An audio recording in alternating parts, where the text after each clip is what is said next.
हिंदी के 9वीं कक्षा के विद्यार्थियों को आज मैं ललद्यद के वाक्य समझाऊंगी। ललद्यद कश्मीरी भाषा की एक लोकप्रिय कवित्री।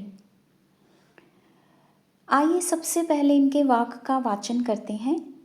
रस्सी कच्चे धागे की खींच रही मैं नाव, जाने कब सुन मेरी पुकार, करें देव भव सागर पार। पानी टपके कच्चे सकोरे, व्यर्थ प्रयास हो रहे मेरे, जी में उठती रह रहे हुक, घर जाने की चाह है घेरे। इसमें कवित्री दार्शनिक ढंग से परमात्मा को पुकार रही है। जो दार्शनिक होते हैं ना, उन्होंने संसार को एक समुद्र की तरह देखा और अपने जीवन को एक नैया की तरह। रस्सी कच्चे धागे की, कच्चे धागे यहाँ पर सांसों के लिए प्रयुक्त हुआ है और नाव यहाँ पर जीवन के लिए प्रयोग हुआ है। जाने कब सुन मेरी पुकार, करे देव, देव यहाँ पर ईश्वर के लिए आया है और भव सागर संसार रूपी सागर, संसार रूपी समुद्र। सकोरे, पानी टपके कच्चे सकोरे, सकोरे का अर्थ है मिट्टी का बर्तन जो कि कच्ची मिट्टी से बना, कच्चा है अभी। प्रयास कोशिश, जी हृदय मन, हुक होता है वेदना पीड़ा। घर जाने की चाह है घेरे, घर का अर्थ यहाँ पे क्या आया है?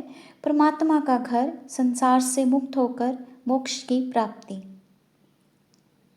तो ललद्यद जी कहती हैं कि वह अपनी जीवन रूपी नाव को, नौका को कच्चे धागे रूपी सांसों से खींच रही हैं। जीवन एक नौका है और सांसें कच्चे धागे की तरह कमज़ोर हैं, तो वह उन कमज़ोर सांसों से अपने जीवन को खींच रही हैं। यदि हम किसी नौका को कच्चे धागे से खींचेंगे तो धागा टूटेगा, नौका हमें दूसरे किनारे पर नहीं ले जा सकती। उसी प्रकार कवित्री कहती है, मेरी सांसें जो हैं वो कच्ची हैं, कमज़ोर हैं और मैं उससे अपने जीवन को खींच रही हूँ, चला रही हूँ। जाने कब सुन मेरी पुकार, करे देव भव सागर पार। ना जाने ईश्वर कब मेरी प्रार्थना को सुनेंगे और मुझे इस संसार रूपी सागर से मुक्त करेंगे, इस संसार रूपी सागर से पार लगाएंगे। कहने का अभिप्राय, ईश्वर कब मुझे जन्म मरण के चक्कर से मुक्त करेंगे। पानी टपके कच्चे सकोरे, व्यर्थ प्रयास हो रहे मेरे। कहते मेरे जो ईश्वर को पाने के, ईश्वर के घर जाने के जो प्रयास हैं, जो कोशिशें हैं, वो सारे प्रयास मेरे व्यर्थ जा रहे हैं, बेकार हो रहे हैं। ठीक उसी प्रकार जिस प्रकार पानी टपके कच्चे सकोरे, जिस प्रकार मिट्टी के बर्तन पर जो कच्चा होता है, अगर उस पर पानी पड़ जाए तो वह मिट्टी का बर्तन टूट जाता है। अगर उसको ज़रा सी ठेस लग जाए तब भी वह टूट जाता है। उसी तरह उस कच्चे मिट्टी के बर्तन की तरह ही मेरे प्रयास भी जो हैं कच्चे हैं, यानी मेरे प्रयास मिट्टी के बर्तन की तरह है। यानी मैं दिल से, सच्चे मन से कोशिश नहीं कर रही कि मैं परमात्मा को पालूं, मैं इस जन्म मरण के चक्कर से मुक्त हो जाऊं, मैं इस संसार रूपी भव सागर से पार हो जाऊं। मेरे जो प्रयास हैं वो कच्चे हैं, कमज़ोर हैं, मैं दिल से कोशिश नहीं कर रही। जी में उठती रह रहे हुक। फिर कहती है मेरे मन में रह रह कर बार बार एक वेदना उठती है, एक कसक उत्पन्न होती है। कौन सी वेदना, कौन सी तीव्र कसक है? घर जाने की चाह है घेरे। मुझे ईश्वर को प्राप्त करने की जो चाह है, जो इच्छा है, उसी ने मुझे घेर रखा है। यानी हर समय हर पल मेरे मन में यही चाहत है कि मैं अपने घर चली जाऊं। अब ये अपना घर कौन सा है? ये परमात्मा का घर है, क्योंकि आत्मा का असली घर कौन सा है? परमात्मा के पास जाना, परमात्मा से मिल जाना, संसार से मुक्त हो जाना।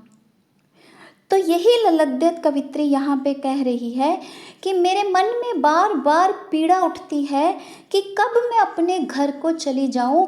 उस घर को जाने की चाह ने मुझे हर पल घेर रखा है, घेरा डाल रखा है, लेकिन मैं जा नहीं पा रही क्योंकि मेरे प्रयास कमज़ोर हैं, मेरे प्रयास कच्चे हैं। मैं सच्चे मन से उस ईश्वर को पाने की या इस संसार रूपी सागर से मुक्त होने का प्रयास नहीं कर रही हूँ, क्योंकि मेरे प्रयास स्वाभाविक रूप से कमज़ोर हैं, इसीलिए वे व्यर्थ सिद्ध हो रहे हैं।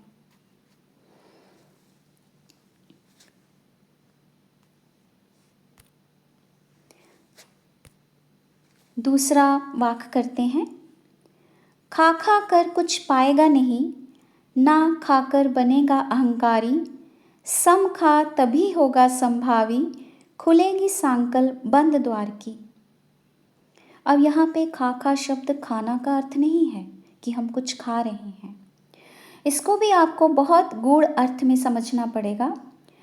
कवित्री कहती है कि खा खा कर इस तन और इंद्रियों का पालन पोषण करने से कुछ भी प्राप्त नहीं होगा। हे मनुष्य, जो तुम खा रहे हो, यानी तुम संसार में रहकर जितनी सुख सुविधाओं का उपभोग कर रहे हो, उससे कुछ भी प्राप्त होने वाला नहीं है। पहली बात हो गई। दूसरी, ना खाकर बनेगा अहंकारी। यदि तुम संसार में रहकर सांसारिक मोह माया को त्याग देते हो, किसी प्रकार की सुख सुविधाओं का उपभोग नहीं करते हो, उनका लाभ नहीं उठाते हो, यानी नहीं खाते हो, तो तुम अहंकारी बन जाओगे, घमंडी बन जाओगे कि मैं तो देखो, मैंने तो सब कुछ त्याग दिया, मैं परमात्मा के भक्ति के मार्ग पर, उसको पाने के मार्ग पर चल पड़ा। तो तुम में कहीं ना कहीं अहंकार आ जाएगा। अगर तुम खाओगे तो कुछ नहीं मिलेगा, अगर नहीं खाओगे तो घमंडी बन जाओगे कि मैं दूसरों से अलग हूँ। देखो, फिर वो आगे कवित्री एक तरह से शिक्षा देते हुए कहती है, सम खा तभी होगा संभावी। हे मनुष्य, संसार में रहते हुए सम सम के भाव को अपनाओ। सम खा मतलब सम के भाव को अपनाओ। समभाव क्या होता है? समान स्थिति में रहना। जब आपका हृदय, आपका मन समान स्थिति में रहता है, ना सुख में अधिक खुश होता है, ना दुख में अधिक दुखी होता है, उसको हम कहते हैं समभाव। तो कहते सम खा, सम भाव को अपना, तभी होगा संभावी। तब तुझ में समभाव की उत्पत्ति हो जाएगी, यानी तुझ में समभाव आ जाएगा, तो ना तो तू खाएगा और ना ही तू उसे त्यागेगा, ना तो घमंडी बनेगा। समभाव आ गया। खुलेगी सांकल बंद द्वार की।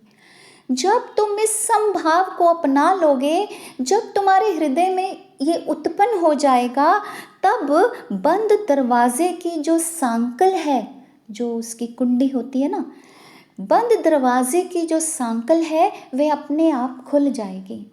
अब ये बंद दरवाज़ा कौन सा है?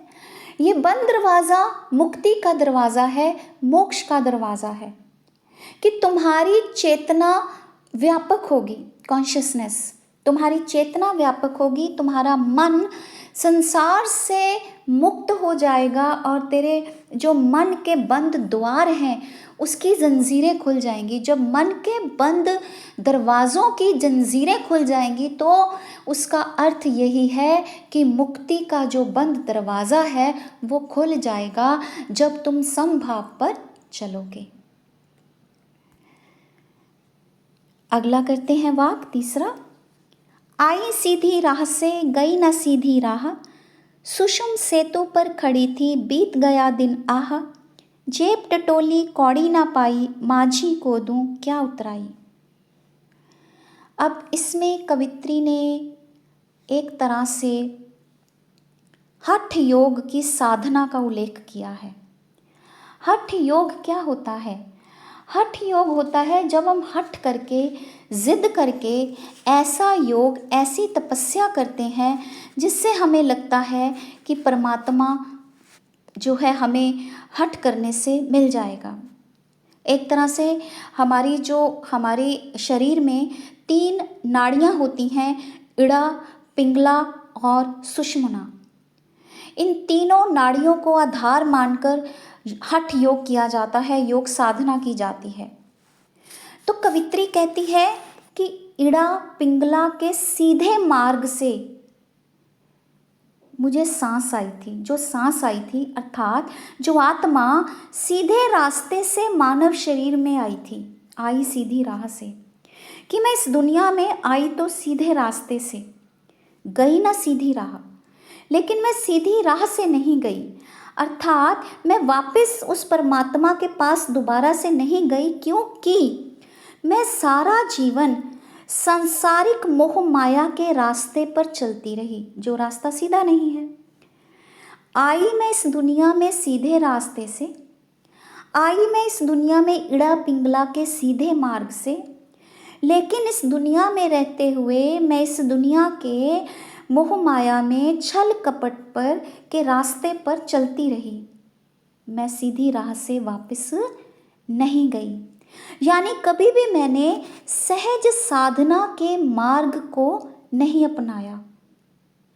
सुषुम सेतु पर खड़ी रही, मैं तो सुषुम्ना नाड़ी के पुल पर खड़ी रह गई। 3 नाड़ियां बताई थी मैंने, इड़ा पिंगला के माध्यम से आई, सुषुम्ना के माध्यम से जाना था, तो सुषुम्ना नाड़ी के पुल पर मैं खड़ी रह गई। और बीत गया दिन आह, और सारा दिन बीत गया। ये दिन क्या है? ये दिन है सारा जीवन काल, सारा जीवन मेरा ऐसे ही बीत गया। कहाँ बीत गया? कि मैं उस सुषुम्ना नाड़ी रूपी पुल पर खड़ी रही। सेतु होता है पुल, पुल पर खड़ी रही और मेरा सारा जीवन इसी में बीत गया। जेब टटोली कौड़ी ना पाई, और पुल से पार उतरने पर जब मैंने अपना आत्मनिरीक्षण किया, खुद को देखा, मैंने अपनी जेब को टटोला मैंने, तो मेरे जेब में एक कौड़ी नहीं थी, एक भी पैसा नहीं था। माझी को दूं क्या उतराई? अब मैं इस संसार रूपी सागर से जिस माझी ने मुझे पार लगाया, मैं उसको क्या उतराई दूं, क्या मेहनताना दूं, क्या पैसे दूं, क्या पारिश्रमिक दूं? ये तो हो गया एक सिंपल साधारण सा अर्थ। अब इसको फिर से समझाऊंगी इन 2 लाइनों को। जेब टटोली कौड़ी ना पाई, कि सारा जीवन बीत गया दिन आ, कि सारा जीवन जो था मेरा इसी छल छदम में, इसी छल कपट में, इसी मोह माया में बीत गया। मैं आगे नहीं बढ़ पाई, मैंने कोई भी सत्कर्म नहीं किया, मुझे कुछ प्राप्त ही नहीं हुआ। और जब मैंने योग साधना से मुझे कुछ प्राप्त नहीं हुआ, मैं सुषुम्ना रूपी नाड़ी पर ही खड़ी रही, मुझे कुछ प्राप्त नहीं हुआ, तो मैंने क्या अनुभव किया कि भव सागर से पार जाने के लिए अच्छे कर्म इंसान के पास होने चाहिए। अच्छे कर्म ही उसके सहायक होते हैं।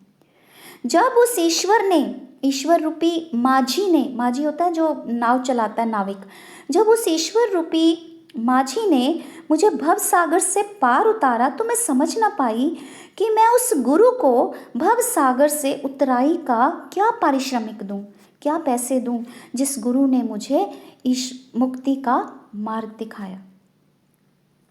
तो कहने का तात्पर्य ये है कि संसार में इड़ा पिंगला के सीधे मार्ग से हम जन्म लेते हैं, लेकिन फिर हम सांसारिक उलझनों में उलझ जाते हैं और हम सिर्फ और सिर्फ इस संसार में फंसकर ही रह जाते हैं।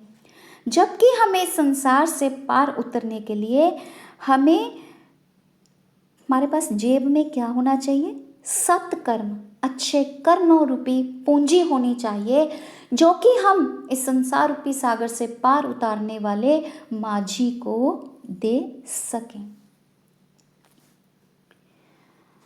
वाक ललितदेव जी का चतुर्थ वाक करते हैं।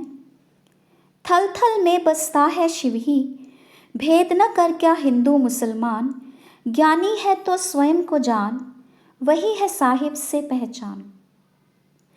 अब यहाँ पर कवित्री ने एक तरह से क्या बताया है, वो कहती है थल थल, सर्वत्र जमीन के कण कण में शिव बसता है। शिव बसता है तो शिव कौन है यहाँ पे?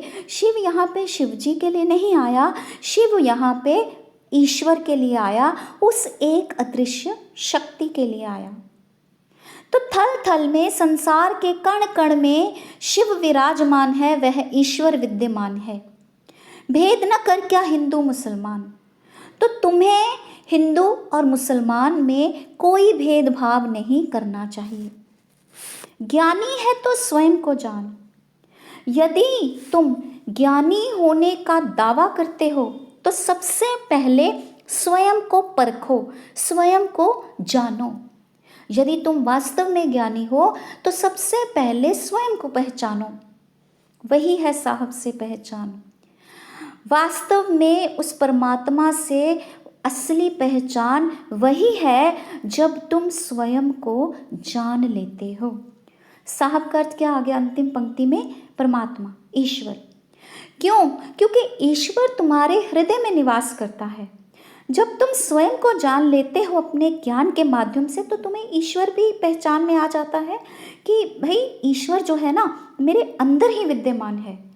तो फिर मैं बाहर हिंदू मुसलमान हर एक धर्म और संप्रदाय को लेकर भेदभाव क्यों करूं? जब तुम्हें ये पता चल जाता है, जब तुम्हें ये ज्ञान प्राप्त हो जाता है कि ईश्वर एक है और वो मेरे अंदर ही विद्यमान है और वही ईश्वर संसार के कण कण में विद्यमान है, तो फिर हिंदू और मुसलमान या किसी भी धर्म और संप्रदाय के आधार पर जो इंसान भेदभाव करता है वह समाप्त हो जाता है, वह उस भेदभाव को करना बंद कर देता है। उम्मीद करती हूँ आपको ललितदेव के वाक अच्छे से समझ आए होंगे। अगर समझ आए हैं तो कमेंट ज़रूर कीजिए, लाइक ज़रूर कीजिए, सब्सक्राइब ज़रूर कीजिए, ताकि आपका और मेरा साथ हमेशा बना रहे।